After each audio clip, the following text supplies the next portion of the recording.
옆에 분하고 같이 인사할게요. 잘 오셨습니다. 온라인에 계신 우리 가정에 계신 분들도 주님의 이름으로 축복합니다. 서로 인사하겠습니다. 우리 손을 한번 흔들어 볼까요? 우리 여기 계신 화면을 한번 전송을 해주시면 좋겠네. 손을 한번 흔들어서 할렐루야, 주님의 이름으로 사랑합니다, 축복합니다. 자, 오늘은 참된 일꾼이라는 제목으로 말씀을 전하겠습니다. 참된 일꾼. 여러분, 위조 지폐를 분별하려고 하면 이 위조 지폐를 잡아내려고 하면 어떻게 하느냐? 이 위조 지폐를 잡아내는 전문가들은 위조 지폐를 연구하는 것이 아니라 진짜 화폐를 연구한다는 거예요. 진짜 화폐를 매일매일 관찰하고 진짜 돈의 형태, 구조, 그 색깔, 모든 광채 이런 것을 끊임없이 관찰하고 하다 보면 나중에는 위조 지폐는 탁 보면 금방 안다는 거예요. 그러니까 진짜를 잘 알면 가짜는 금방금방 속아낼 수가 있는 거예요. 저는 신앙도 마찬가지라고 봅니다.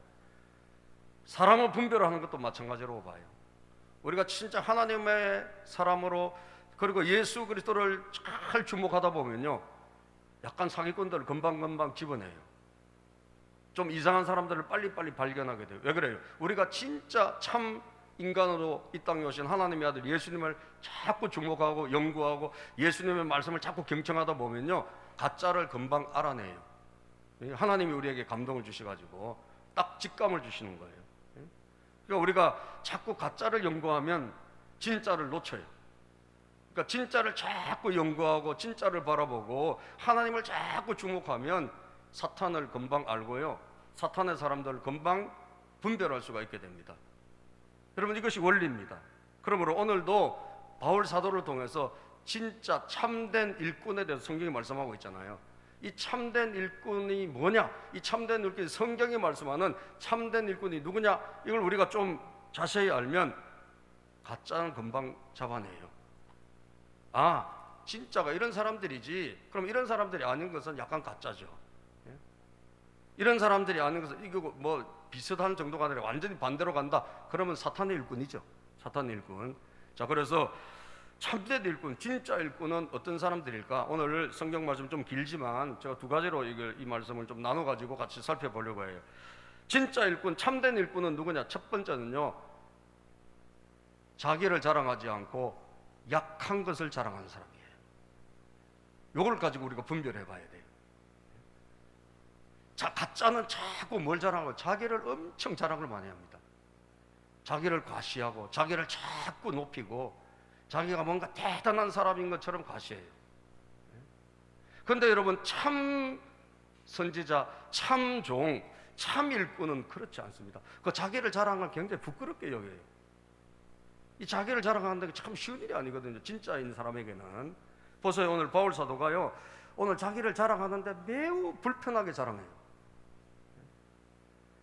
자기를 자랑하는 것을 매우 부끄러워해요.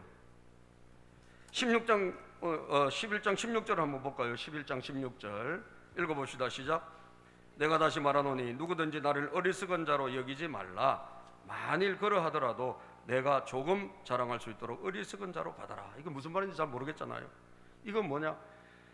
누구든지 나를 어리석은 자로 여기지 말라. 이게 자기 지금 자랑을 좀 해야 되겠는데 이게 굉장히 불편한 거예요. 이게 어리석은 사람들이 이런 걸 하거든. 그러니까 자기가 어리석은 사람처럼 이게 되고 싶지 않은데 이걸 해야 되니, 이걸 해야 되니 매우 지금 마음이 불편해서, 나를 좀 어리석은 자로 조금 자랑할 수도 어리석은 자로 받으라. 나 어리석은 사람으로 그냥 여겨달라 이거예요. 이 자랑할 동안은 어쩔 수 없다는 거예요. 왜? 하도 이상한 사람들에게 넘어간 사람들이 많아가지고 이 사람들 건져야 되겠는데, 건져와야 되겠는데, 이 건져와야 되기 위해서 자기를 어쩔 수 없이 지금 좀 자랑할 수밖에 없는 이런 상황에 지금 바울 사도가 봉착한 거예요. 그렇지만 입을 떼기가 부끄러운 거예요. 왜? 자기 자랑한 건 이거 체질이 아니거든, 이분이요. 그러니까 매우 불편한 거예요. 17절도 볼까요? 17절 시작. 내가 말하는 것은 주를 따라 하는 말이 아니요 오직 어리석은 자와 같이 기탄 없이 자랑하노라. 내가 말하는 것은 주를 따라, 이거 주님이 시켜서 하는 게 아니라는 거예요. 주님을 진짜 신뢰하는 사람 이렇게 할 수 없다라는 거예요. 그러니까 어리석은 사람처럼 그냥 기탄 없이 내가 오늘은 말한다는 거예요. 양해해 달라는 거예요. 이거 어리석은 사람이니까 양해해 달라. 그러니까 보세요. 진짜 참 일꾼들은 얼마나 자기를 자랑하는 걸 싫어하나, 자기 자랑하는 것을 정말 가리려고 하나, 이걸 우리가 알아야 되는 거예요. 그죠? 근데 가짜는 아니에요. 맨날 자랑해요. 맨날 자랑해요. 과시하고. 예? 18절 볼까요? 시작. 여러 사람이 육신을 따라 자랑하니 나도 자랑하겠노라. 자랑이란 건 육신을 따라 사는 사람에게 일어난 일이라는 거예요. 성령을 따라 사는 사람에게는 일어나지 않는다는 거예요. 육신적인 사람, 육신적인 성도에게는 이 자기 자랑이 일어날 수 있다는 거예요. 그러나 성령을 따라 사는 사람, 성령 충만한 사람에게는 자랑할 게 없다는 거예요. 예수님 밖에는 자랑할 게 없고, 하나님 외에는 자랑할 분이 없고, 하나님 은혜 앞에 서보니 나는 너무나 나약하고 추하고 나는 너무나 모자라기 때문에 자기를 내세우고 자랑할 게 너무 없다는 거예요. 굳이 할 수 있다면 내 약한 거 외에는 자랑할 게 없다. 이게 진짜라거든요. 이게 진짜거든요. 아멘입니까 여러분? 이게 진짜라는 거예요. 그래서 굉장히 지금 바울이 자랑하기를 참 주저하는 그 모습을 우리가 볼 수 있지 않습니까? 그런데 왜 이렇게 자랑할 수밖에 없나? 자기가 좀 자기를 좀 드러내려고 지금 할 수밖에 없나? 그것은 성도들을 건져야 되기 때문에 어쩔 수 없이 그런 거예요. 19절 20절을 보면 왜 이렇게 하는지를 나와 있어요. 19절 20절 시작. 너희는 지혜로운 자로서 어리석은 자들을 기쁘게 용납하는구나. 누가 너희를 종으로 삼거나 잡아먹거나 빼앗거나 스스로 높이거나 뺨을 칠지라도 너희가 용납하는도다. 너희는 지혜로운 사람인데 어리석은 자들을 기쁘게 용납한다. 이 어리석은 자들이 누굴까요? 그 거짓 사도들, 고린도 교회에 들어온 약간 이상한 사람들, 날마다 자기를 과시하고, 그리고 사람들은 뭐요? 섬기는 것이 아니라 억압하고 자기들의 종으로 만들고. 여러분 우리 이단 사이비들 보세요. 전부 사람의 종이 되는 거 아니에요? 거기 못 배운 사람들이 있는 게 아니에요. 잘 배운 사람들이 많아요. 신천지 이단에 들어간 사람도 잘 배운 사람 많고요. JM에서 정명석이 그 시골 농부 같은 그 이상한 사람을 쫓아다니는 사람들 서울대 출신 많고, 아주 많이 배운 사람 많아요. 그런데 영적인 세계는 완전 다른 거거든요. 과천에 그 여러분 이단 신옥주라고 싸대기 때리는 그분 계시죠? 올려붙이는데 그거 맞으면서도 여러분 잘 다녀요. 참 나는 우리는 잘 대해주는데도 잘 안 오려고 그러는데 맞아 터져가면서도 싸대기 맞아가면서도 여러분 열심히 다닌다. 왜 그래요? 그 사람들은 윽박지르잖아요. 자기를 과시하잖아요. 내가 마치 뭐 대단한 예언가처럼, 나 하나님의 직통 계시를 내가 받는 사람처럼 과시하니까 사람들이 그게 권위 앞에 절절 매는 거예요. 매여 있는 거예요, 여러분. 그런데 그게 쏙 넘어가는 거예요. 그러니까 바울이 너무 안타까운 거예요. 여러분 진짜 자랑할 만한 건 바울이잖아요. 바울은 자랑할 거 많은 사람이거든요. 근데도 자랑하지 않다 보니까 이상한 사람들의 자랑에 다 넘어가 버린 거예요. 다 넘어가 버린 거예요. 교회에 상당히 많은 사람들이 넘어가 버린 거예요. 복음을, 예수를 받아들인 사람들이 잘못된 길로 빠진 거예요. 그러니까 바울이 안타까워서 자랑을 시작한다는 거예요. 그렇지만 본심은 뭐예요? 본심은 아니거든요. 자랑하고 싶은 게 없어요. 약한 것밖에 없어. 자기는 하나님 앞에 부족한 것밖에, 죄 지은 것밖에 자기가 자랑할 게 없기 때문에 안타까운 마음으로 하기 시작한다는 거예요. 그래서 21절 봅시다. 21절 시작. 나는 우리가 약한 것 같이 욕되게 말하노라. 그러나 누가 무슨 일에 담대하면 어리석은 말이 남아 나도 담대하리라. 우리가 약한 것 같이, 바울의 본심은 여기 있는 거야. 난 약한 것만, 나는 약한 것만, 나는 부족한 것만 나타낼 수밖에 없는 사람인데, 여러분 진짜 은혜 받아보세요. 하나님 앞에 죄 지은 것밖에 몰라요.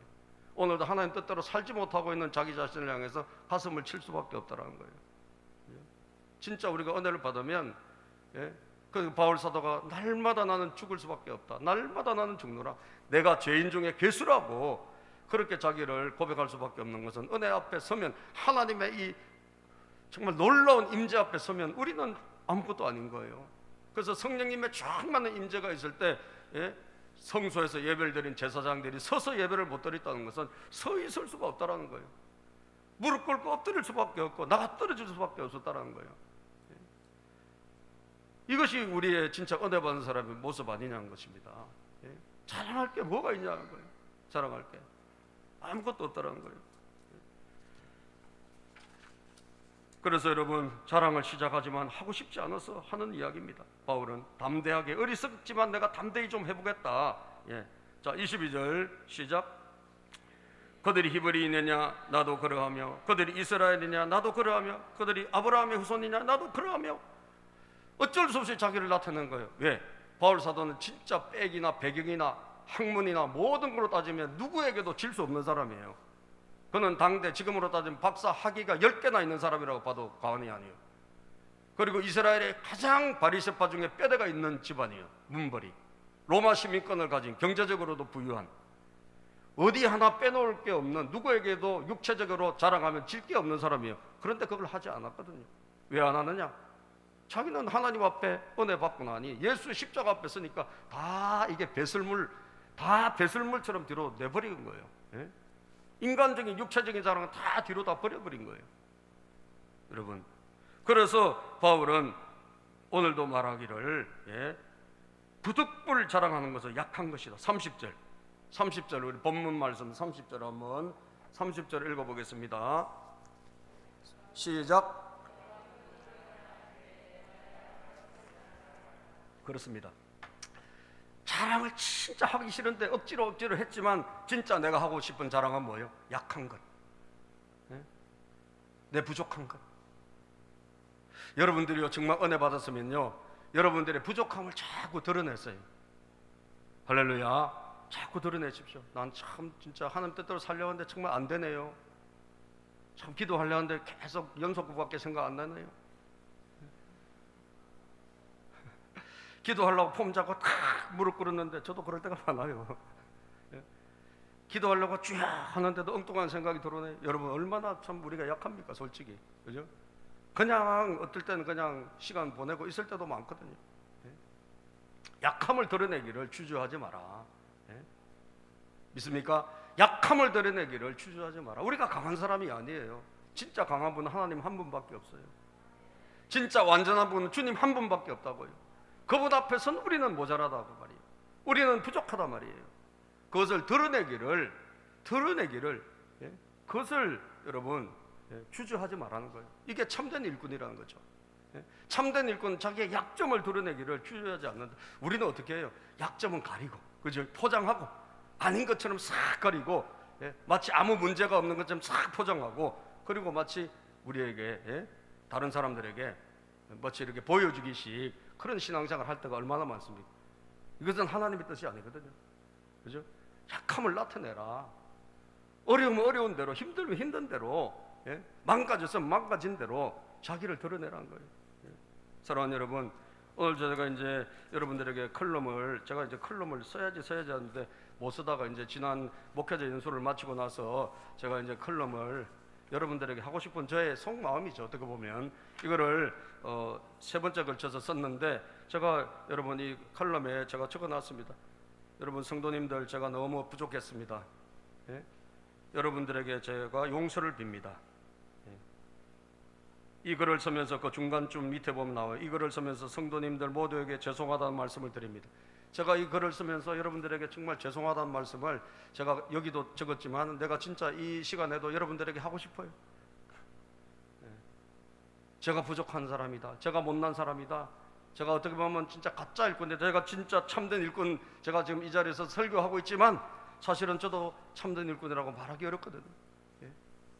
여러분들에게 제가 이게 컬럼을 쓰는 걸 여러분 잘 읽어주세요. 이거 내 마음이니까, 제가 하고 싶은 마음, 저희 진심, 이런 것들을 제가 적어 놓으니까 꼭 읽으시고, 아, 우리 목사님 이런 생각을 하고 계시구나, 우리 목사님 이런 마음을 갖고 있구나, 그런 것을 여러분들 알아주셨으면 좋겠어요.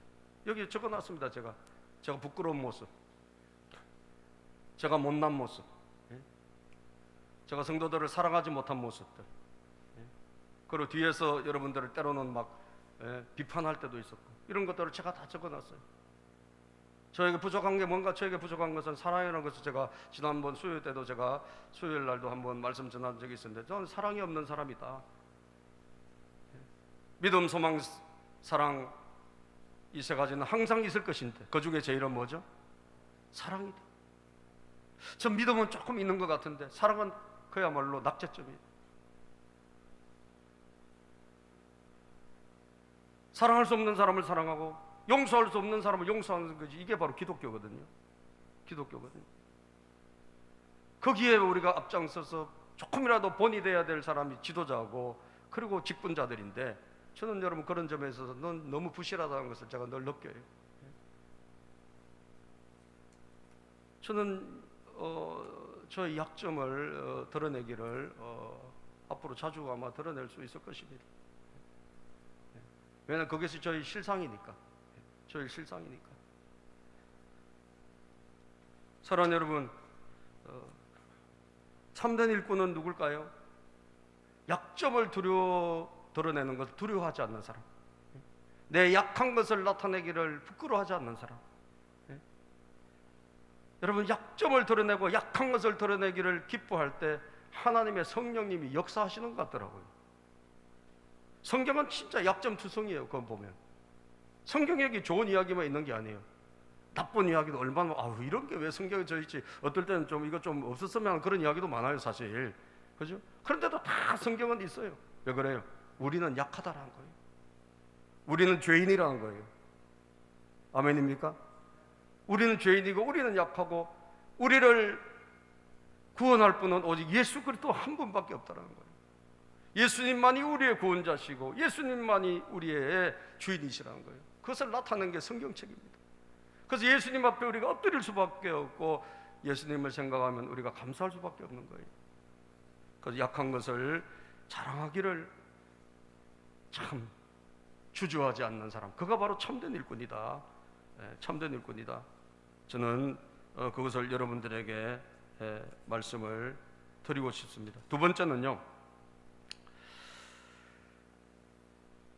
수고와 희생의 대가를 지불한다는 거예요. 참된 일꾼은 수고와 희생의 대가를 지불한다. 얼마 전에 어떤 30대 여자 공무원이 죽었습니다. 갑자기 무슨 사고로. 그런데 그 30대 여자 공무원이 죽었을 때 그 유족 보상금이 나올 거 아니에요. 그 유족 보상금을 누가 받았는가? 옛날에 버리고 떠난 어머니가 30년 만에 나타나서 그 보상금을 받은 거예요. 그래서 막 온 주변에 자기 아버지나 또 나머지 식구들, 가족들이 너무 흥분한 거예요. 어머니가 아니라서가 아니죠. 어머니는 맞아, 분명히 핏줄이야. 그런데 마땅히 그 딸이 자라서 성장하기까지 치러야 될 희생, 어머니가 마땅히 지불해야 될 그 대가, 여러분, 애 하나가 자라기까지 얼마나 힘이 듭니까? 진짜 힘들거든요.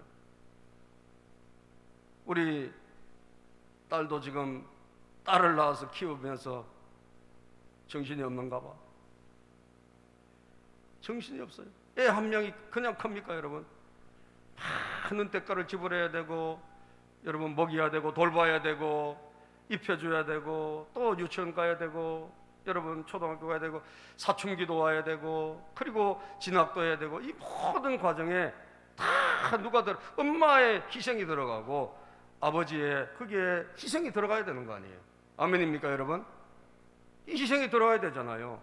그래서 자녀가 성장하는 거 아닙니까? 그런데 갑자기 떡 나타나가지고 돈을 mal 받아가는 거예요.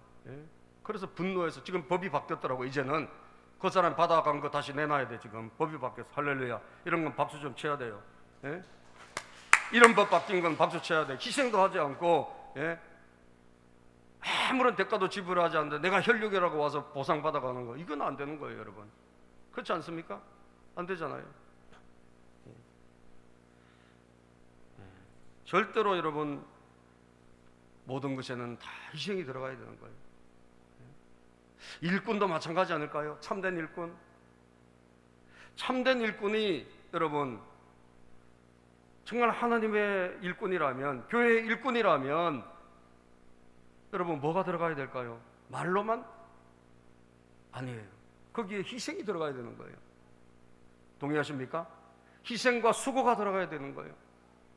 바울 사도가 자랑하다가 결국 어디로 가느냐? 이 진짜 일꾼의 딱 대목에 와가지고 바울이 화가 폭발한 거예요. 왜?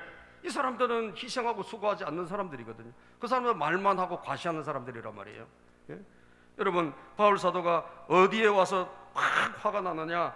예? 바울이 23절에 보면 이게 여기 와서 막 바울이 막 복파치는 거예요. 이 가슴이 막 찢어지는 거예요. 예? 23절 한번 읽어봅시다. 시작. 그들이 그리스도의 일꾼이냐? 정신없는 말을 하거니와.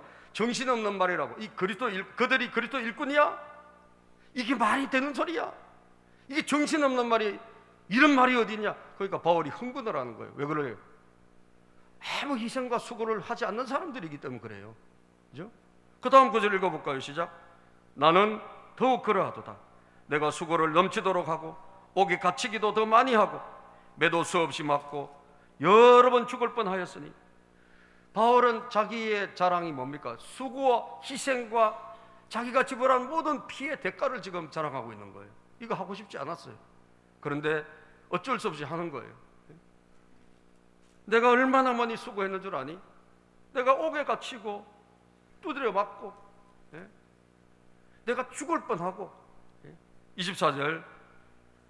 유대인들에게 40에서 하나 감한매를 5번 맞았으며, 40에 맞으면 죽는다 그래. 그 당시에 여기 갈고리 같은 게 달려 있어 가지고 40대를 맞으면 사람이 죽는데, 그러니까 40대에서 한 대를 빼고 때리는 거예요. 그거를 5번 맞았다. 얼마나 여러분 얻어 터지고 얼마나 피를 흘렸겠어요. 25절. 3번 태장으로 맞고 1번 돌로 맞고 3번 파선하고 일주야를 깊은 바다에서 지냈으며. 26절. 여러 번 여행하면서 강의 위험과 강도의 위험과 동족의 위험과 이방인의 위험과 신의 위험과 광야의 위험과 바다의 위험과 거짓 형제 중의 위험을 당하고. 27절. 또 수고하며 애쓰고 여러 번 자지 못하고 줄이며 목마르고 여러 번 굶고 춥고 헐벗었노라. 할렐루야. 바울은 자기가 지불한 희생, 자기가 지불한 그 대가를 세세하게 기록하고 알려주고 있습니다. 하고 싶지 않았지만 사람들을 건지기 위해서 어쩔 수 없이 하는 거예요. 내가 흘린 눈물이 얼마나 많으며 내가 치른 그 죽음의 대가, 그 죽을 수밖에 없는 그 와중에 내가 빠진 그 위기가 몇 번이었으며, 내가 맞아서 죽을 뻔한 일이 몇 번이었으며, 내가 고통스러운 이 모든 것을 몇 번인지 너희들이 알겠느냐? 여러분, 바울은 그것을 그들에게 호소하고 있는 거예요. 누가 진짜 일꾼이냐 한 거예요. 고린도 교회에 와서 바울이 세우는 그 교회를 흔들고 자기 사람으로 만들어 갔던 그 사람들이 진짜 일꾼이냐? 자기를 과시하고 자랑하면서, 아니면 묵묵히 섬기면서 수많은 대가를 지불하고, 수많은 피를 흘리고, 그리고 많은 사람들을 위해서 모든 것을 희생한, 내가 진짜 일꾼이냐? 바울이 그것을 그들에게 반문하고 있는 것입니다. 사랑하는 여러분, 희생과 수고가 들어가지 않다면요, 그건 진짜로 보기 어려워요. 동의하세요 여러분? 희생과 수고가 빠져 있다면 그건 진짜라고 보기 어렵다고요. 엄마라면 당연히 희생과 수고가 들어가야 되고요, 부모라면 당연히 희생과 수고가 들어가야 되고, 또 지도자라면 당연히 희생과 수고가 들어가야 되는 거예요. 말로만 오래 갈 수 없습니다. 그런데 사람들은 말로만 하는 사람들을 쫓아다니고, 거들먹거리는 사람, 군림하는 사람, 그런 사람들을 쫓아다니는 거예요. 얼마나 안타깝습니까 여러분? 우리가 진짜 가짜를 보는 눈이 잘못된 거예요. 진짜 가짜를 보는 눈이 잘못된 거예요. 여러분, 바울 사도가 왜 그렇게 희생했습니까? 왜 그렇게 그는 죽으라고 이렇게 애를 쓰고 모든 것을 희생했습니까? 딱 한 가지요. 주님이 자기를 위해서 모든 것을 희생하셨기 때문이에요. 에베소서 5장 2절을 읽어보면요, 성경은 이렇게 말씀하고 있습니다. 에베소서 5장 2절입니다. 시작.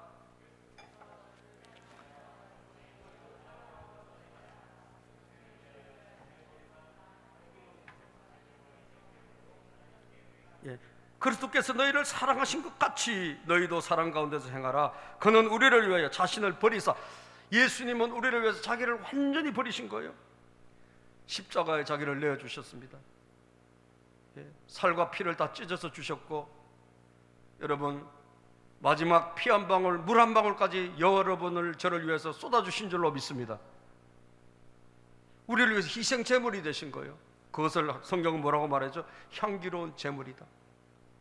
향기로운 제물과 희생 제물로 하나님께 드리셨는데, 여러분 우리가 희생하고 수고할 때 하나님은 그것을 기쁘게 받으시는 거예요. 향기로운 제물로 참된 일꾼이 지불한 그 희생을 하나님은 기쁘게 받으시는 거예요.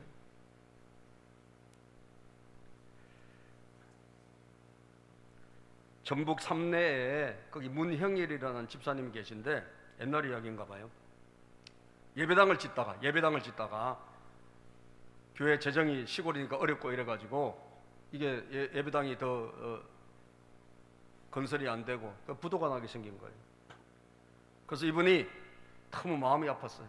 이게 부도가 나고 이러면 세상 사람들한테 참 우세가 되고 사람들한테 비난거리가 될 텐데 이걸 어떻게 하면 할 수 있을까 고민하다가 어느 날 신문 광고를 보니까 전주에 예수병원이라고 있거든요. 예수병원에서 그 당시에는 이렇게 이 장기 같은 것들이 이렇게 기증을 하면 뭐 조금 사례도 받고 그런 시절이, 지금 이게 다 불법입니다만 그때는 그런 시절이 있었나 봐요. 그래서 이분이 눈을 기증할 사람을 찾는다는 광고를 본 거예요. 눈을 기증하는 사람. 그래서 이분이 그래, 내가 눈 하나를 희생해서라도 우리 교회를 좀 살리자, 교회를 지키자, 마지막까지 이걸 해보자, 이런 마음으로 이분이 그 예수병원을 간 거예요. 그래서 눈을 기증하러 왔다. 물어보니까 이 예수병원이 기독교 병원이잖아요. 그 상담을 하고 하다 보니까 이 원장님을 만나게 됐어요. 원장님 이야기를 들어보니까 이게 너무 마음이 감동이 되는 거예요. 교회 건축하다가 어려움을 당했는데 내 눈을 희생해서라도 교회를 살려야 되겠다, 이런 마음을 가진 이 사람 보니까 감동이 되는 거예요. 그래서 그분이 눈 그 수술을 중지하고 집사님은 눈을 빼실 필요가 없습니다. 우리가 돈을 모아드리겠습니다. 그래서 예수병원에 그 직원들이 헌금을 모아가지고 건축 헌금을 드린 거예요. 할렐루야. 그리고 이게 부족하니까 미국에서 세운 병원이니까 미국의 교단 본부에 이야기해가지고 이런 참 훌륭한 집사님이 계신데 이분을 위해서 우리가 헌금이 부족하니까 좀 미국에서 헌금 좀 해달라, 이렇게 해서 미국에서 헌금을 왕창 해가지고 오히려 보내온 거예요. 교회가 든든히 세워진 줄로 믿습니다. 여러분, 그분은 사실은 눈을 희생한 거나 마찬가지예요. 그분은 교회를 위해서 정말 뺀 거나 마찬가지예요. 누가 여러분 진짜 일꾼이라고 할 수 있겠습니까? 우리가 정말 필요할 때 우리가 미꾸라지처럼 이리 빠지고 저리 빠지고 남 눈치나 보고, 여러분 그런 우리가 일꾼이라면 진짜 일꾼이라고 할 수도 없을 거 아니에요. 정말 주를 위해서, 주님이 나를 위해서 십자가 지셨는데, 예수님이 나를 위해서 다 지불하셨는데 우리가 말로만 신앙생활 할 것이 아니라 내 땀과 내 희생과 내 눈물을 주님이 요구하신다면 아멘, 주님 제가 하겠습니다. 할렐루야. 주님 제가 할게요. 주님 나를 위해서 다 주셨는데 제가 뭘 못하겠습니까? 라고 할 수 있는 바로 그 사람이 참된 일꾼 아니겠나? 바로 그 사람을 통해서 주님이 일하시지 않겠나? 믿습니까? 수고와 희생을 마다하지 않는 사람이에요. 사실 여러분 보세요. 지금 우리가 이렇게 자유롭게 예배를 드리고 있지만 이게 그냥 온 게 아니에요. 많은 사람들이 희생이 있었기 때문에 우리가 이렇게 된 거예요. 초창기에 기독교가 없어질 위기에 왔을 때 기독교인들이 어디로 갔습니까? 로마에서 어마어마한 네로 황제를 비롯한 황제들의 박해가 있을 때 결국 그들이 지하로 내려간 거예요. 카타콤으로. 로마의 성지순례 가신 분들은 나중에 가서 보실 거예요. 카타콤으로 다 지하에 내려가지고 일평생 한 번도 햇빛을 못 보고 죽은 사람이 많아요. 250년 가까이 다 그 지하에 살았어요. 사람들이 뭐 하나? 신앙 하나 지키려고, 기독교 이거 지켜내려고. 믿습니까? 그런 희생이 있었기 때문에 복음이 오늘날 우리에게까지 전해온 거예요. 선교사님들이 희생이 있었기 때문에 그들이 한국에 와서 죽은 사람이 얼마나 많은지 몰라요. 선교사님들이 이곳에 와서 풍토병에 여러분 시달리다가 젊은 나이 20대 때 다 피 끓는 나이에 와가지고 20대 때 죽은 사람 많고 30대 죽은 사람 많아요. 예? 그들의 희생과 그들의 눈물이 있었기 때문에 오늘 우리에게 신앙의 자유가 있는 거예요. 사실은 아브라함이 그 갈대아 우르 지방에서 하나님이 가라고 했을 때 아브라함이 희생, 자기를 내어 던지고 하나님의 음성에 반응해서 여러분 이스라엘 땅으로 온 것, 이 희생이 없었더라면 오늘날 하나님의 나라 기독교가 여러분 여기까지 왔겠습니까? 모든 것은 다 돌아보면 전부 다 누군가 희생과 대가와 눈물이 있는 줄로 믿습니다. 이게 진짜라는 거예요. 갈라디아서 4장 19절 볼까요? 갈라디아 4장 19절 시작. 나의 자녀들아 너희 속에 그리스도의 형상을 이루기까지 다시 너희를 위하여 해산하는 수고를 하노니. 예수님을 한번 믿기까지도 참 힘들어요. 이게 쉽잖아요. 기도 많이 해야지 전도가 됩니다. 예? 밥도 사줘야 되고 정말 애쓰고, 그래서 몇 년 만에 10년 만에 20년 만에 돌아온 사람도 있어요. 근데 그게 끝이 아니라, 그게 끝이 아니라 이번이 또 주님의 제자로 자라나기까지 뭐예요? 또 해산하는 수고를 또 한다는 거예요. 바울 사도가, 그죠? 이 수고를 통해 가지고 누군가가 영적으로 자라는 것입니다. 이 수고를 통해서 누군가가 하나님의 사람으로 일어나는 거예요. 다 모든 것은 희생과 수고예요. 희생과 수고. 빌립보서 2장 22절 볼까요? 시작. 디모데 연단을 너희가 안 하니 자식이 아버지에게 함같이 나와 함께 복음을 위하여 수고하였느니라. 바울 사도의 믿음의 아들 디모데, 이 사람이 누구냐? 나와 함께 수고를 같이 했던 사람이라는 거예요. 바울이 수고할 때 멀리서 지켜보고 있었던 사람이 아니라는 거예요. 바울이 수고할 때 같이 뛰어들어가지고 바울과 함께 수고하고 애쓰고 같이 동력하고, 그렇게 해서 여러분 수많은 교회가 세워진 줄로 믿으시기를 바랍니다. 다 희생과 수고를 통해서 된 거예요. 우리는 이제 희생과 수고가 없는 시대에 살고 있잖아요. 희생과 수고를 서로 안 하려고 그래요. 어이구 힘들은 건 안 해요. 뭐도 안 해요. 아이고. 그래서 여러분 교회가 커지면서 일어난 안 좋은 그런 병폐지만, 예? 그래서 그냥 힘든 건 당신이 하고 나는 편하게 살래요. 이렇게 오늘 정서란 말이에요. 오늘의 정서. 예? 여러분 사람이니까 뭐 다 그런 마음을 갖는 것은 뭐 어떻게 보면 인지상정이라 할 수 있습니다. 그러나 우리가 다시 한번 돌이켜보고, 그래 주님이 나를 위해서 모든 것을 내어주셨는데, 예? 주님이 나를 위해서 살과 피까지 모든 피 한 방울 물 한 방울 다 쏟아서 희생제물이 되셨는데, 우리가 그것도 수고로 여기까지 복음이 왔고 교회가 세워졌는데, 정작 이 마지막 때 예수님이 다시 올 때가 다가오는데 우리는 아무런 수고도 하지 않고, 그 수고는 당신이 하시고, 수고는 뭐 저분이나 하시고, 우리는 그냥 내 현실에 안주해서 살아간다면 여러분 이것은 정말 오늘 이 시대 우리가 마땅히 그리스도인으로서 해야 될 것인가? 한번 돌아볼 필요가 있다는 거예요. 돌아볼 필요가 있는 거예요. 오늘 우리의 수고가 필요하다면 수고를 해야 되고, 우리의 희생이 필요하다면 희생해야 될 줄로 믿습니다. 그걸 통해 가지고 누군가는 살아날 것이에요. 누군가는 일어날 것이고요. 교회는 다시 힘을 얻게 될 것이고, 이 코로나 때문에 위기에 빠진 한국교회가 다시 수고하는 사람들을 통해 가지고 부흥하게 될 줄로 믿습니다. 아멘. 다시 일어나게 될 줄로 믿습니다. 선교사님들 선교하다가 다 한국 들어와 있고 선교도 지금 못하고 있어요. 여러분 다시 들어가서 그거 다시 일으키기가 얼마나 힘들겠냐고요. 1년 반이 지나서 지금 신앙이 다 나태해지고 이럴 때 여러분 누군가가 앞장서서 하나님 제가 한번 수고해 볼게요, 제가 한번 나서 볼게요 라고 하는 사람이 일어날 때 교회는 다시 역동적으로 변화될 줄로 믿습니다. 다시 일어나는 거예요.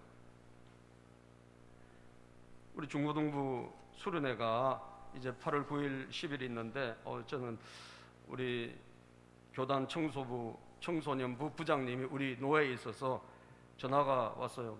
목사님 세비전교회가 왜 이렇게 청소년들이 수련회를 지원을 많이 했어요? 세비전교회가 큰 교회네요.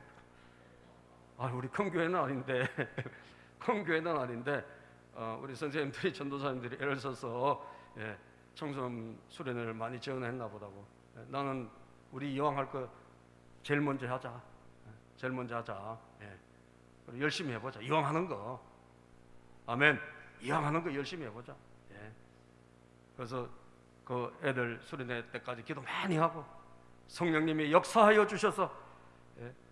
비록 온라인 수련회지만 은혜 받고 주여 변화되기를 원합니다. 예. 그래서 제가 좀 올라갔어요. 우리 전도사님하고 우리 중고등부 선생님들 때문에 지원 많이 했다고. 목사님 큰 교회도 10명밖에 안 했어요. 뭐 10몇 명밖에 안 했어요. 우리 30명 가까이 했는데 넘었나? 뭐 그렇게 많이 하다 보니까 근데 여러분 이번에 정말 우리 청소년들이 여름에 좀 은혜 받고 변화됐으면 좋겠어요. 또 8월 29일 날 우리 새롭게 와서 나오는 그 박요한 목사님을 우리가 오후에 청소년 강사로 초빙했습니다. 그때 우리 어른들도 같이 예배드리고 그렇게 해서 좀 은혜 받도록, 이번 8월 달은 우리가 다 뜨거운 성령의 달로 삼았으면 좋겠는데, 특별히 우리 청소년들이 좀 다시 은혜 받고 다시 깨어나서 이들이 정말 하나님이 기뻐하시는 그런 젊은 일꾼으로 확 일어났으면 좋겠어요. 확 일어났으면. 그런 계절, 8월 한 달. 우리는 코로나 때문에 위축되면 안 된다는 거예요. 우리는 힘을 모아 뜻을 모아 기도하면서 앞으로 나가야 될 줄로 믿습니다. 지금도 수고할 사람들을 주님은 찾고 계세요. 여러분들 오늘 이 자리에 참석한 분들이 다 같이 손을 들고 우리 같이 한번 주님께 고백했으면 좋겠습니다. 손을 들고 주여, 제가 여기 있습니다. 저를 사용하여 주시옵소서. 아멘. 여러분 그런 마음으로 신앙생활 합시다. 그 수고가 또 큰 디딤돌이 되어서 다시 살리는 역사를 일으켜낼 줄로 믿습니다. 기도합니다.